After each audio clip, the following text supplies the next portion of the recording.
మీకు బాబా sir first? పాపం first. ఎంతమంది సార్ పిల్లలు మొత్తం? కూతురు కొడుకు.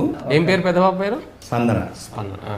తర్వాత ధీరజ్ మా రెండోవాడు. వాళ్ళిద్దరు పెళ్ళిళ్ళు అయిపోయినా? మా అమ్మాయి ఇక్కడ చదువుకొని స్టేట్స్కి పోయింది. ఆ స్టేట్స్ చదువుకునేటప్పుడే వాళ్ళ ఫ్రెండ్ పరిచయం సేమ్ బ్యాచ్. అతను తమిళ అయ్యంగారు. వాళ్ళని పెళ్లి చేసుకోవాలని వాళ్ళని తెలుసుకున్నారు.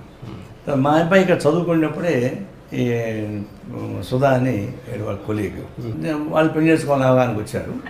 అంటే మా అమ్మాయి ఏంటంటే సాంప్రదాయం పెళ్లి చేసుకోవాలని పేచి పెట్టింది. ఇది ఒక్కటే కదా డాడీ అంటది.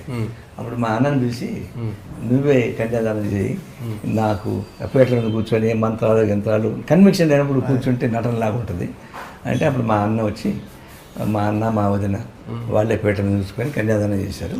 1 వీక్ తర్వాత మా అబ్బాయికి మళ్ళీ దండల పెళ్లి చేశాను, పార్టీ పెళ్ళి. అప్పుడు అందరిని పిలిచాను. అట్లా విత్ ఇన్ ఏ వీక్ 2 పెళ్ళిళ్ళు అయిపోయినాయి.